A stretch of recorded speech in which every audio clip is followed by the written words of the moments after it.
at the Peace Officer Memorial in St. Paul. I was sitting there, and the Commissioner of Public Safety was there. The governor was there. And the Commissioner of Public Safety is a friend of mine, and we were on the Chiefs of Police Association together. But it like hit me because I felt like I belonged on that stage. And that's a new feeling for me, because when I was on the Chiefs board, I didn't feel like I belonged. I thought these people have experiences I'll never have. Welcome to Hey Chaplain. My name is Jared Altick, and I'm a chaplain with the police department. Hey Chaplain is the officer wellness podcast, which brings you expertise and wisdom from police officers around the world. From the LAPD to Scotland Yard, the guests on Hey Chaplain are sharing their wisdom and experience so that you don't have to do everything the hard way. When an officer looks up this podcast on a podcast app like Apple Podcasts, they see ratings and reviews. If you're listening on Apple Podcast and you like what we do here at Hey Chaplain, then you can encourage those officers to hit play by leaving a 5-star rating and a written review that tells them what Hey Chaplain has done for you. This is social proof that Hey Chaplain is worth their time. Would you please take a few moments and go into the app and leave a 5-star rating and a written review? One of the most commented on and most frequently requested guests that we've ever had on Hey Chaplain is Tim Eggebraaten. In fact, whenever someone says, "I really like that one guy you had on the show, but I can't remember his name," my first guess is always Tim Eggebraaten, and I'm almost always right. This actually happened again just the other day. I love Tim's particular brand of introspection, looking back at his time as a police officer in Minnesota. And today I brought him in to talk about self-doubt. I'm sure you're thinking, wait a second, this guy was a police chief and he plays guitar and sings in front of huge audiences. Why would he have any lack of self-confidence? But like anybody, there are moments where imposter syndrome kicks in and self-doubt can rob you of the confidence that you need to take your next step. Tim has experienced this himself, and he's here to talk about it. Here's Tim Eggebraaten. Hello, Tim. How are you today? Jared, I am awesome. How are you? I'm doing great. I'm glad to get to talk to you. I always enjoy talking to you. Yeah, no, right back at you. Tell me about your week this week. It was powerful. I did some presentations earlier in the week, and then, Thursday night, the 15th, Peace Officer Memorial Day. I was honored to do some music at our state capitol in St. Paul, and it was powerful. It was an emotional week. Yeah, tell me about that. So you're up there on the dais with all the VIPs. 2 days before I did it 13 years ago, on May 13th, one of my best friends and partners died by suicide. And so I was a new chief of police. And so there was a lot of emotions 13 years ago. And then, so there I was sitting and preparing. We were doing sound checks and, just a few days ago. And all of those emotions started like rushing back, flooding me. And it was at the same location. And so I was sitting there, and the Commissioner of Public Safety was there. And he's a friend of mine, former chief of police. And the governor was there. And there were all these people and sheriffs and, and then, of course, family members from fallen officers. And so it was emotional all the way around. But I remember having this sense of comfort, like, I belong here. And that's kind of a new feeling for me because, and I feel like I'm not the only one that has that feeling like, well, who am I? Should I be here, or why am I here? Or why was I asked to do this? And a little bit of imposter syndrome. Totally. Yeah. Not even a little bit. I beat myself up over it. And for years I have, even when I was police chief and I was on the Chiefs of Police Association board of directors. And I remember going to meetings and sitting with these, some big city chiefs and some small departments like mine. But I remember like listening to them talk and thinking, I shouldn't even be here. I mean, this is not they have experiences I'll never have. And so I'm getting better, Jared, at silencing that negative voice, or at least questioning it. Like, Yeah. I wrote a book and I released it about a year ago, and that took like 7 years because of that. Like, well, who am I to write a book, and who am I to be on Jared's podcast, and all that. It's silly. It sounds so silly, but it's real. And I know it's real for a lot of people. And now you're a pretty well-regarded person in the law enforcement community. You were a police chief, and yet you're describing that you had self-doubt through what part of your career? All of it? All of it. When I was promoted to sergeant, even when I was a rookie cop, the mindset back then, and I don't know what it's like now, but as a rookie, it was like, you don't have an opinion until I give it to you, you got to earn your stripes here, buddy. And we'd go out to coffee, and I'd be sitting around and listening to all the war stories from the old guys. And it was like, you don't say anything. And so I even then I felt like, okay, well, what am I doing here? But that matches when you're a rookie, because it's problematic when a rookie cop comes in and says, well, hey, I went to college for this. I already know everything I need to know. Yeah. And they get themselves in some real trouble thinking too highly of themselves. Right. So for a rookie to have some humility is good. Yes. But you're saying that the self-doubt, the imposter syndrome, it continues through each stage of your career.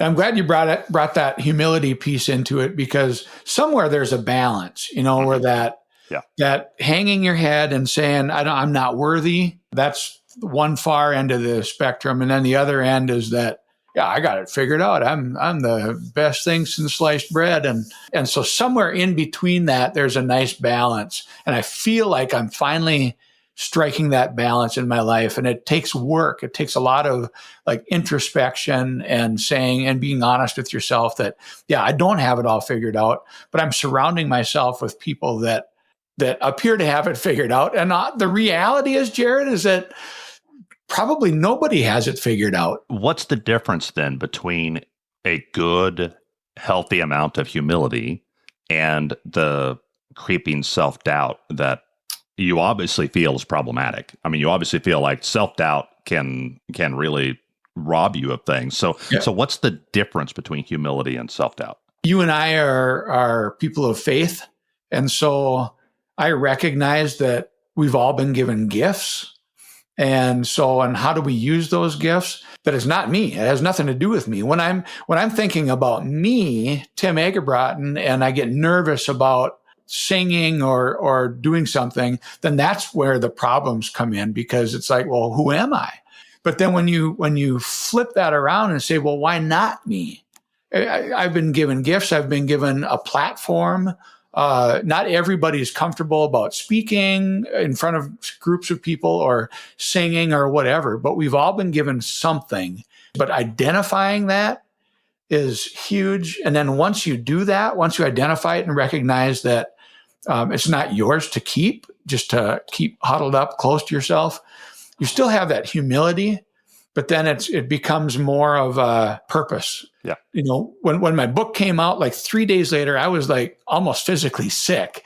And then like 3 days later, I got a message from a police chief from a big agency. And he said, brother, I needed this. Thank you. I'm like, whew. So then the monkey was off my back, and then I thought, well, okay, I don't need anything more. And I had that validation, and I didn't even need that validation, but I did. And it was just weird. I heard one time that the opposite of arrogance is not thinking about yourself badly.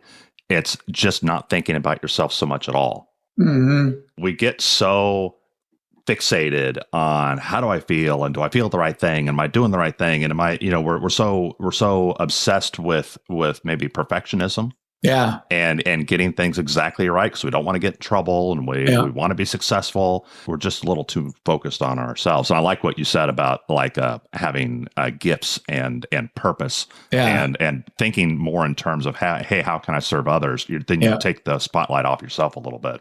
That balance again of like not beating yourself up over the the choices you made yesterday, well, okay, well, fix it today. You don't have to make those same choices again. You can do better. You can be better. I think back, like, music is a huge part of my life, and I'm an entertainer and I perform, but I remember vividly, like 7th grade, my music teacher in school, we were doing like auditions for something. It was just one-on-one. We were in a room, and I sang something. He said, "Tim, you have a nice voice." And it was like, that was all he said. And it was just like that gave me permission, because Mr. Alberti said that I have a nice voice, and then that continued on through my life. I remember as a sergeant, I was looking at on our bulletin board, there was a police chief opening in another department. And I thought, well, I don't even qualify. I mean, I'm barely a good sergeant. How would I apply for chief of police? And then my chief told me, hey, you should apply for that job. You would make a good chief. And then all of a sudden, it, like, my whole perspective shifted when just with that little bit of affirmation from my boss. And then I went back and I looked at that same notice of this police chief opening. Okay, I can check that box. Yeah, I could do this. I could do this. And it gave me momentum. And then when our chief retired, or was going to retire, then I had that confidence of, like, you know what? I do deserve being at this table. But then, then when you get there and you're with other chiefs, and then it's like all of a sudden, like, oh, what am I doing? I don't know half of what these people know. And then you have to kind of build that up again. And I think each stage is like that. Sure. And it's like that for everybody. You were telling me earlier that your book had a lot of anxiety and those fears and self-doubt for you. Why do you think that is? I poured my heart and soul into it for like 7 years. And it's very personal, and it involves, my family, and so my wife and I, when it came time to submit it to the publisher, we were like both experiencing that, holy crap, are we ready for this? And before we hit enter and submitted it, I had already paid the publisher. I paid my book writing coach, and I got to the point of, this is stupid. Let's just keep the money. I don't need a book. And I was like right on the edge of just saying, heck with it all. This is dumb. What if somebody doesn't like it or whatever? But when my wife and I hit enter together, I was like, okay, well, here it is. Whatever it's going to be, it's going to be. Rick Rubin is a music publisher, and I listen to a lot of what Rick Rubin's quotes, and he always talks about, if you're going into it with the idea that you're going to make millions of dollars or whatever, if that's your purpose, that's the wrong purpose. If your purpose is to just get it out there, get the product out there or whatever, then that's better. And so when I got the book out there, it felt so good. And then the response has been like amazing. That's the same process I go through with this show. I'm sure. I had coaches very early on that are like, look, you can't be fixated on the top level of success. You can't be focused on being another Joe Rogan. Yeah. What you have to do is believe that what you're producing is worthwhile, even if only 5 or 10 people see it. Right. But if you had those 5 or 10 people in the room with you, that would seem like a lot of attention, and that would be very satisfying. Right. And so you can't think about, I can only have so many. And the problem is the self-doubt creeps in at every level. Yeah. And so there was a point where there were only 5 or 10 people listening. And then there was only, 100 people listening or 1,000 people listening. Each level, that starts to feel small and insignificant, even though it's way bigger than it was just a year previous. Yeah. It starts to feel small, and you're like, boy, maybe no one cares, and maybe this isn't doing any good. And you have all that self-doubt creep right back in, even though the success you have now would have been your hopes and dreams come true just, sometime previously. But not only your own, but then how many of millions of people would, give their left arm to be in the position that you're in at that point. I remember listening to a podcast, and Hugh Jackman was the guest, the Wolverine, the actor, and the Greatest Showman. And I love Hugh Jackman. He's like so talented. And, but he was talking about this, and I'm like, what? Hugh Jackman, has self-doubt? That's ridiculous, but it's real, and it affects, and that was like a validation, I guess, for me. Like, okay, well, if Hugh Jackman can feel that way and honest about it, that's probably okay that Tim Eggebraaten feels that way too, because there's a really good chance that your podcast listeners right now might be thinking, I'm not going to go for that promotion, or I'm not going to ask that person out on a date because what if I flop and they laugh at me, or whatever it is. And you can come up with a million excuses, and it's usually us being the biggest roadblock for ourselves. It's not, the actual whatever happens, because it almost never happens, what we think is the worst thing. Well, why do you think it's so prevalent in law enforcement? Why do so many cops secretly, they think they're the only one, but almost all of them, why did they secretly struggle with self-doubt in law enforcement?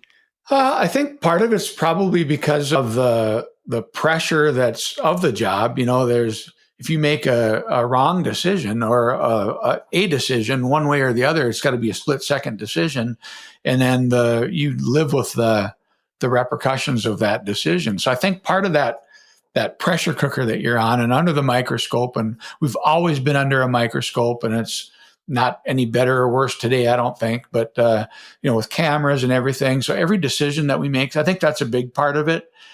We're going to be second guessed by our bosses and by everybody else anyway. And then so we start second guessing ourselves, and that can get you hurt on the street. So I think that's part of it. And I think part of it is just life, that it's not just cops. It's everybody, but certainly in law enforcement, there is that walking on the edge that, I don't want to get sued. I don't want to get charged criminally, but I have to handle this call somehow. If I don't handle it, I'm going to get sued or charged criminally. If I do handle it, I could get charged or sued, and it's always going to be a bad decision in somebody's eyes. And the key is, and I've heard it so many times throughout my life, is at night when you're getting ready for bed, you look in the mirror, and that's the person that you have to be true to. And for you and I, and for so many people, it's not only just looking in the mirror. It's like, okay, well, what does God want me to do? And where am I? How am I aligning with that? What's coming out of my mouth? What's coming out of my keyboard? How is that going to help people, or how is it going to hurt people? When you were a supervisor, when you were a sergeant, when you were a chief, how did you communicate this to people who worked under you? You could see them questioning themselves and being hesitant. How did you have a way to try to communicate this, try to coach them out of that? I probably, like early on in my sergeant and early on in my chief career, I probably wasn't very effective at that, because I was in that mindset of, well, who am I? Well, you're the freaking sergeant, but especially as a new supervisor, when a lot of the people you're supervising are older than you and have more experience, then it's really hard, because you're trying to tell them something, remind them of policy or whatever. And they're like, dude, my socks that I'm wearing today are older than you are. And so that's really hard. So I think early on, I probably wasn't very effective, and I don't know how effective I was throughout my career, but I feel like now, if I could go back in time with the confidence and the wisdom that I have now, I would think that I would do a much better job. But I think that while I was in that role, one of the things that I did well was that I loved my people. I would die for my people. I felt like in my mind that was the mantra that I was embracing, that I love these people. I'm not going to discipline, give them a written reprimand out of anger, or I want them, if I'm going to reprimand somebody, I want to do it out of a place of, I know you can do better. I know you screwed up. You can do better. Let's do better. How can I help? And so I think coming from that mindset, that was one of the things that I did well, was that I truly cared about my people, and I wanted them to succeed, and I knew they could succeed because they were rock stars. Do you think that the inability to believe that they were rock stars, the inability to trust themselves, the self-doubt, do you think that it hurt them more on a professional level or on a personal level? Both, I'm sure. Now, I'm going to cut the interview right there because the conversation Tim and I were having begins to transition over to a conversation on leadership. And he says so many great things. I'm like, you know what? This is a separate episode. So I'll produce a part 2 episode of this conversation. You'll hear Tim talk about leadership and how to encourage people who are working for you, how to receive encouragement. We will discuss award ceremonies and giving individual awards. And Tim will reveal what he believes is the most important element of leading people who might be experiencing self-doubt. Here's an excerpt of the second half of our conversation. Because, we've all gone, well, this person got a life-saving award. City council was there. It's like, holy crap, I've done 10 times more than that. They never gave me an award. But like after the call, you're one-on-one, you're door-to-door and say, hey, good job last night. Just want to let you know that that was a tough call. You crushed it. Good job. And then that's it. Then you go on your way. But I guarantee you that from that sergeant or whoever it is, I guarantee you that's going to carry a lot of weight. The views expressed here are the personal views of the host and our guests and do not necessarily represent the views of any law enforcement agency or its components. Here at Hey Chaplain, we're making an authenticity pledge. You will not ever hear a robot read the script. I might sound like a robot sometimes, but we talk to cops and people who are adjacent to cops. You're always going to hear actual human beings on Hey Chaplain. This show is free for everyone because of those supporters who are quietly helping behind the scenes. If you want to help this show reach more cops, chaplains, and other first responders around the world, please follow the link in the episode description to support the show. If you like this episode, please share it with a cop or someone who loves a cop. Thank you for listening to Hey Chaplain, and as always, pray for peace in our city.